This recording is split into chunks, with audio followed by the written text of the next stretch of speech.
We are on Monday, September 14th. Kind of want to regroup a little bit, and we want to think about our overarching question, which is behind me on this little green strip that you can't really see, but it is how can the properties of matter change? And that's what we want to think about. How can the properties of matter change? So today we are going to do, sorry, my hair's in my mouth, a little hands-on thing. Ooh, got an empty cup, okay? And I'm going to pour me some hot water, and it is hot. And so we want to keep in mind our vocabulary words that we kind of did some work with on day one. And so matter changes depending on what you add to it, what you take away, and our vocabulary words come into play here. So we have hot water. It's kind of smoking. You can see that condensation forming on the inside. You see that?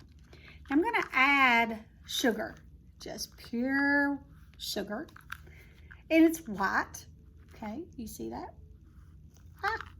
And so now we're going to add that to our water. We're going to watch what happens to our sugar. When I add the sugar to the water, do the granules stay whole?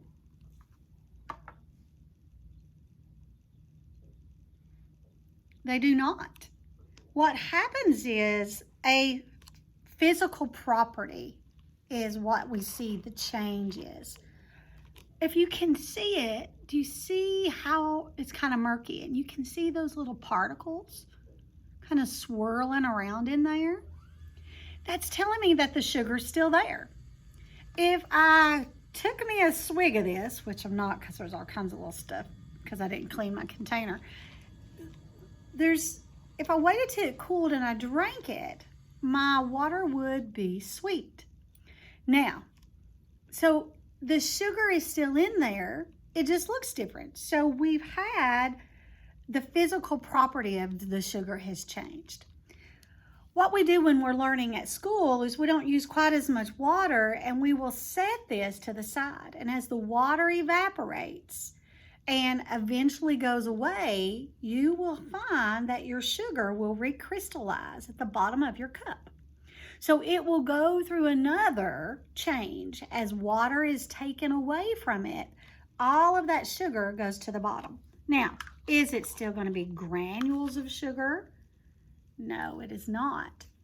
When the water evaporates and is gone, it will turn into just like a white film at the bottom.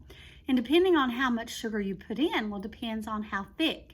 And the sugar will become, for lack of a better word, crisp.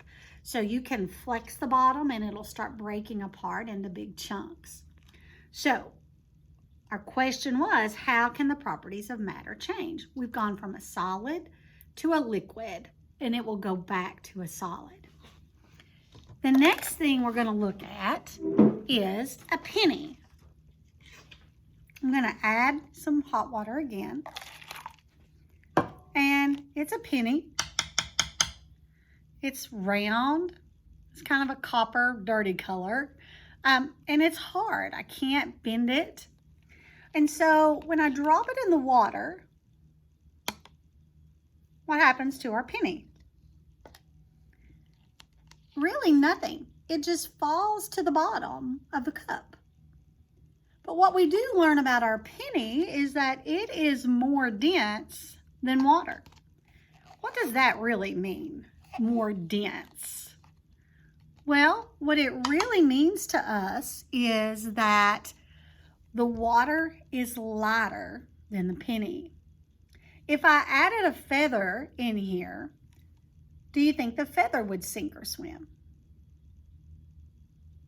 The feather would more than likely swim on the top or float on the top because feathers are extremely light.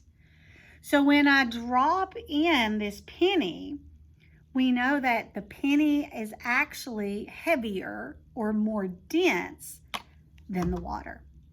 Okay, so We have a physical properties change. We are now talking about density and how a penny is more dense than water. Now we are into the big leagues. We are going to observe a chemical change. Now, we know that a chemical change is where when you add something to something, then it can't be changed back. So what we have here is an antacid tablet, okay?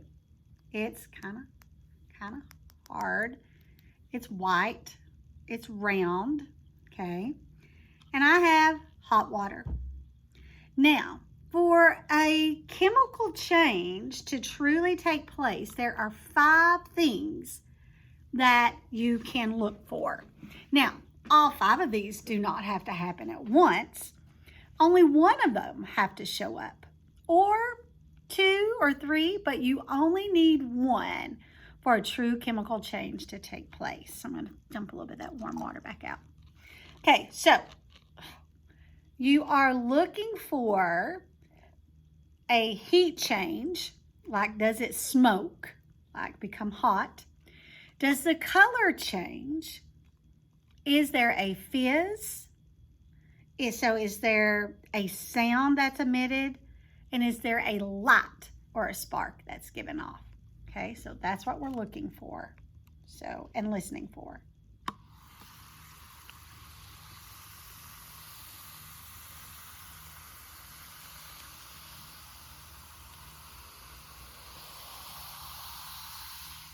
What are you noticing?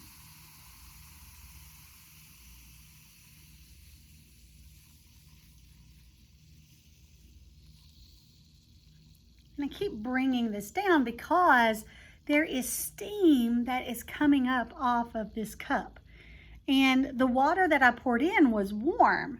However, it was not steaming before I added it. So when I added the antacid, we had steam that come up. That tells me we have heat. We had a fizz, so the water started bubbling up, didn't it? We also had sound, and I'm assuming you all heard that. The only thing that we did not have was a light change. Okay, we did not have that light change. So let's do this again, because I want to make sure that you see the smoke aspect, okay?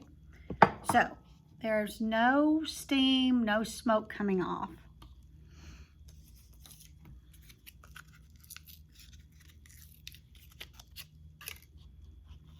And here we go. Hear that fizz? You see it popping?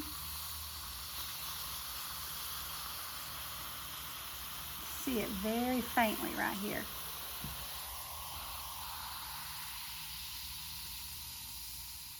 So when we're listening and we're observing, a lot of times we have to be thinking with our science mind, what's really taking place? It's more than what we think, okay? Now, for the rest of our time, we're going to be talking about 2 things, mass and volume. Let me grab my drink.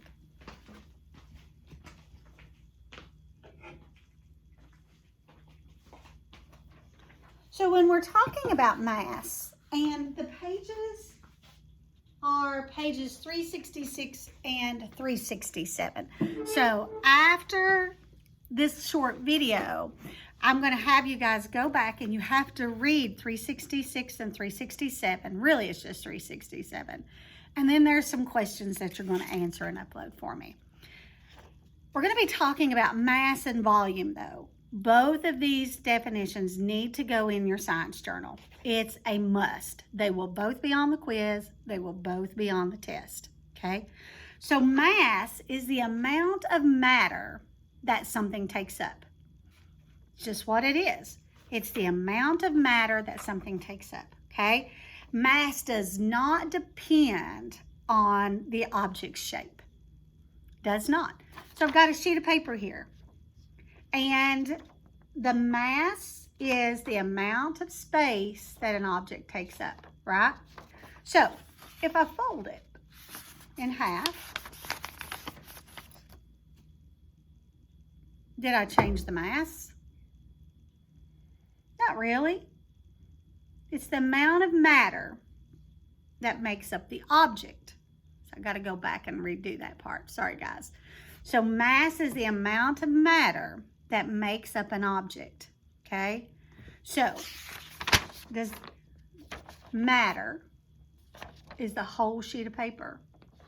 When I fold it, does the matter change? Still a piece of paper. When I fold it again, did the matter of the object change? You've still got the same amount of matter in this size of paper as the size that we started with. Doesn't depend on the size of the object, okay? It's the amount of matter that makes up the object. So we can do it again. Still the same matter, and we can do it again. I would like you to try this at home, and I'm going to tell you why.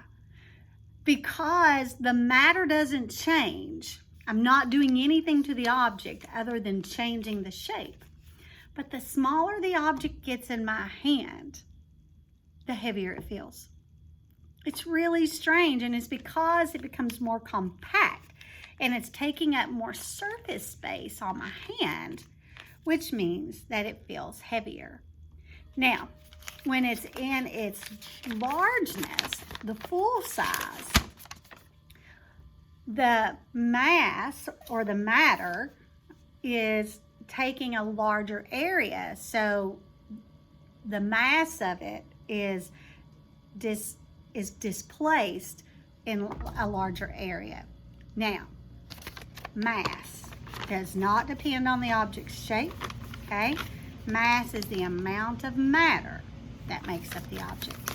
Now, the next piece that we're going to do is all about volume. And volume is the amount of space that something takes up. The amount of space that something takes up. So we talked a little bit yesterday or the day before about a 12-ounce can of pop. This is the volume of the liquid that's inside of here is 12 ounces, okay? So if I open it and I pour it in this container, man, I wish I had a clean cup because I planned on drinking this today. It's fizzing down.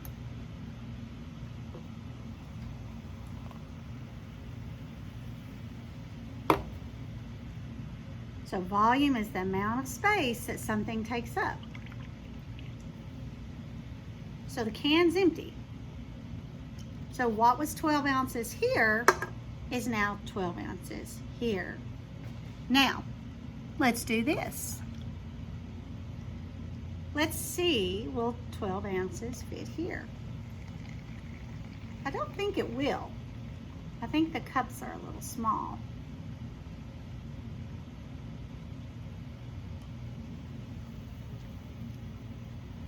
Let me dump this one out.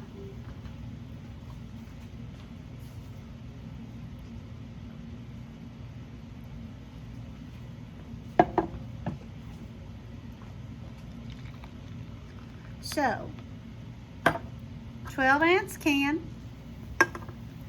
12-ounce cylinder, and it takes 2 of these 8-ounce cups to get 12 ounces. Now, I've got another cup.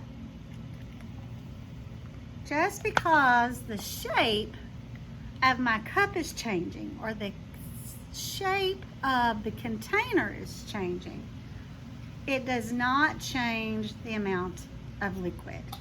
The volume is still 12 ounces. So when we're thinking about a liquid, it has nothing to do with the shape of what you're working with.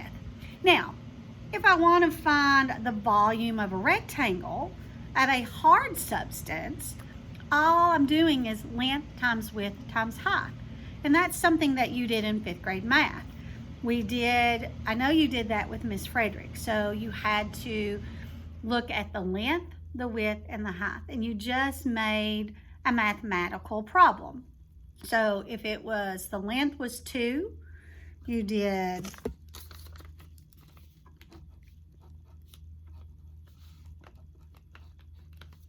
so it would be length times width times height. If my length is 2, I would do 2 is my length, and my width was 4. I would put my 4 right under my W because I'm a visual learner. And then my height, let's say it's 2. So if my rectangle is 2 inches long, 4 inches wide, and 2 inches high, now I'm just doing a basic mathematical equation. I'm going to do 2 times 4, and I'm doing it just like that. 2 times 4 is 8. And I'm going to bring down my x, and I'm going to bring down my 2. And now I've got 8 times 2 is 16. And so I have found the volume of a rectangle or a hard surface. So if I'm looking at the volume of a liquid, it's just measuring it into milliliters for me, or ounces, depending on how you are measuring. The volume doesn't change just because your container changes. We found that out today. Doesn't matter. If you're looking at a hard surface, it's always length times width times height. Now, I need you to read page 366, and there are maybe 2 or 3 questions that you're going to answer in your journal, and then you are going to upload those onto Google Classroom, and that will allow me to see what your true understanding is. All right, see you in a little bit. Bye.